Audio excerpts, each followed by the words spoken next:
Hello and welcome to Lake, a show featuring the great things happening in our beautiful city of Bellevue. I'm Michelle DeGrand and I'll be your host today as we explore art, housing, and emergency services. During this Lake episode, we'll bring you highlights from a poignant art exhibition showcasing Bellevue's cultural history and the actions of the past we all must work hard not to repeat. Plus, a recent groundbreaking shows how Bellevue is using innovation and partnerships to ensure more people get the opportunity to call our city home. And we'll take you behind the scenes to see how our first responders ensure they are ready for anything. This amazing new interactive art piece called Emerging Radiance is now at the Bellevue Downtown Library for the next 2 years through a partnership between the King County Library System, the city, and the artists behind the work. It showcases the physical model of a farmhouse you see behind me, but it also has an accompanying digital component that allows visitors to actually hear the voices and experiences of real people who were farmers of Japanese ancestry in our community prior to World War II. Here's a look at the exhibit opening. I'm so very happy to welcome all of you to the Bellevue Library and today's unveiling of an inspiring and important artwork, Emerging Radiance. Through a partnership with the City of Bellevue, the piece has been installed to pay tribute to the Bellevue farmers of Japanese origin who were incarcerated by the U.S. government during World War II. It is most appropriate to hold this event today on February 19th, the Japanese American Day of Remembrance for those forcibly incarcerated.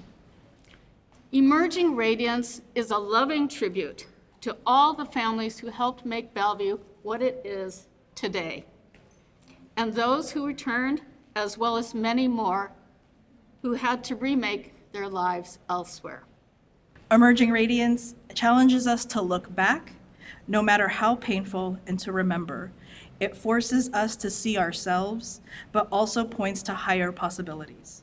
This art is about community and telling stories to elevate our sense of the world, raising our hopes for a future characterized by human dignity and tolerance. Emerging Radiance is the creation of two local artists, Tani Ikeda and Michelle Kumada. It portrays a small farmhouse with paintings on all four sides, reflecting the Japanese American farmers who lived in Bellevue from 1920 until 1942. So the first day of remembrance was actually at the Puyallup Fairgrounds.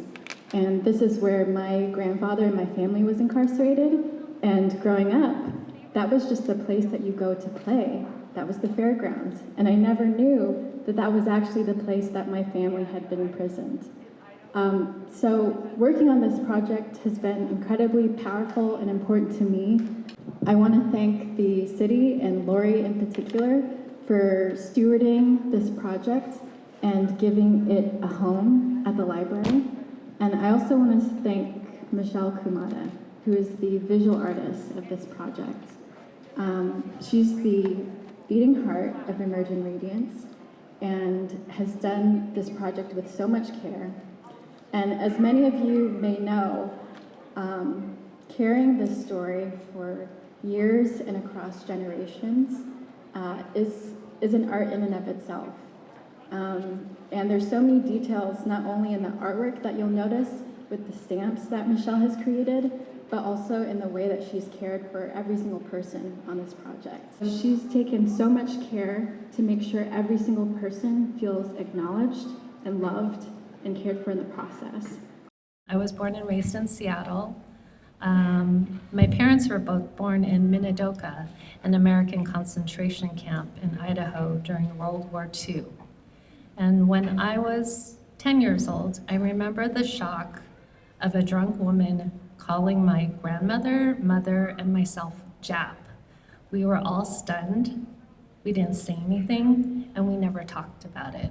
I grew up in a community and a culture that did not encourage talking back, questioning authority, rebellion, risk-taking, or going against the grain. So somehow I became an artist. This started as one person, one artist, working on a wall mural, and grew to involve over 60 people, community members, other artists, technicians, a whole group of people working together to amplify these stories of ordinary, extraordinary people. Emerging Radiance was created to amplify a very specific community story. It's also meant to engage visitors of all backgrounds, spark curiosity and conversation, and inspire hope. Let light shine on this hidden history, and let light continue to shine on us all. Thank you. You can watch the full program of the opening at the link below on the city's Bellevue Television YouTube channel. Another kind of groundbreaking work took place in Bellevue earlier this year as well.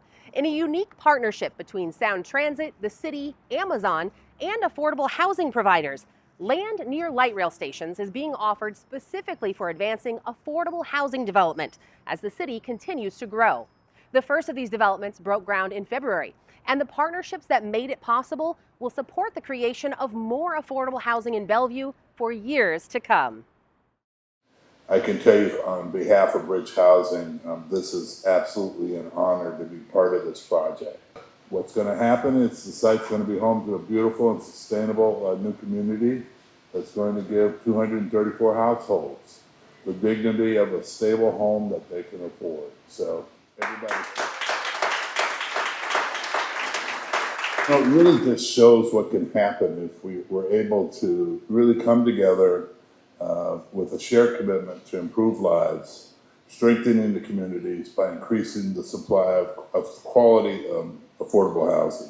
It's just a privilege to be here at the Spring District to break ground on one of our largest affordable transit-oriented investments in the Puget Sound region. While many public funds only require affordability for 15 to 40 years for a property, Amazon's housing fund requires a property that we fund must be affordable for 99 years. And that means that the Spring District housing will remain affordable for generations.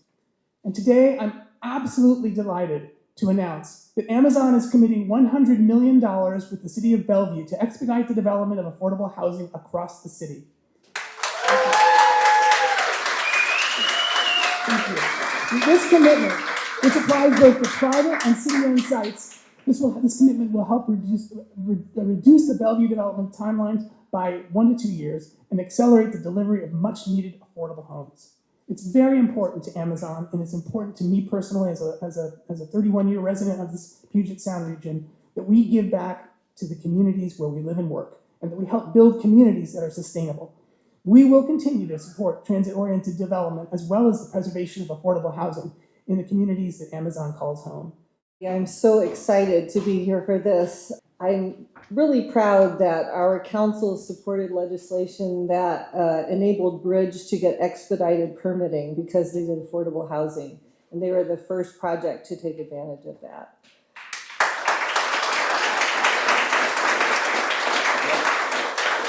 So it's a great groundbreaking, but also today is the start of a brand new transit-oriented community in this neighborhood.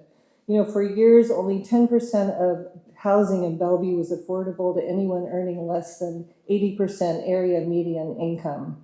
And so this development with 234 new affordable units is a soon-to-be homecoming for the many who dream of living in a city that they love. We are so grateful to have partners like Amazon and Bridge who are willing to help make the vision of an attainable Bellevue a reality for the entire community. Today, it's not just about walls and roofs, it's about belonging. It's making sure that people who make Bellevue extraordinary can continue to be a part of our story. The complete event is available on the city's YouTube channel if you want to check it out. You know, often when you're out and about, you might hear or see a fire truck or ambulance racing by. I always wonder what kind of situation is ahead of them and how they prepare for so many different possibilities of emergency scenarios. The answer? Training.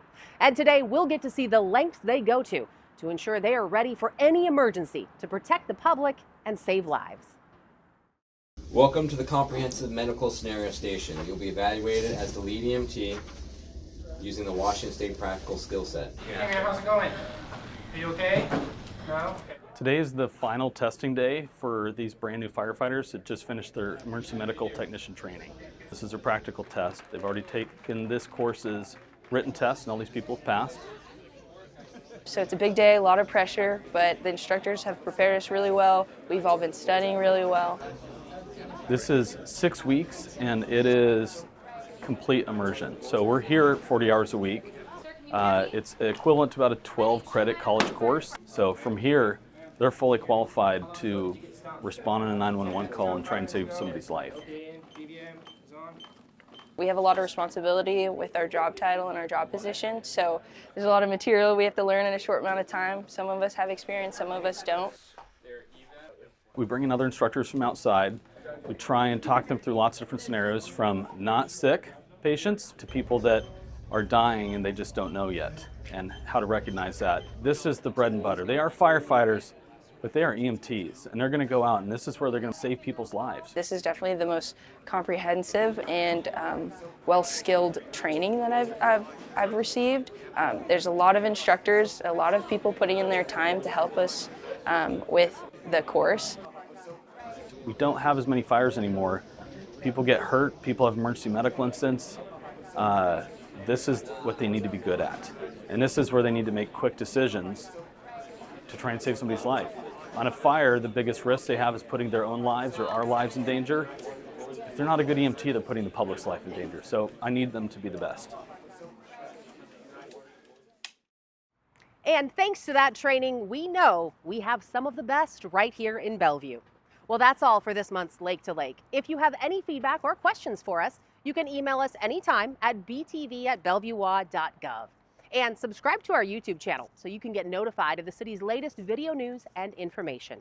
We hope you enjoyed this month's episode. I'm Michelle DeGrand. From all of us at Bellevue Television and the City of Bellevue, thank you for watching Lake to Lake. We'll see you next month.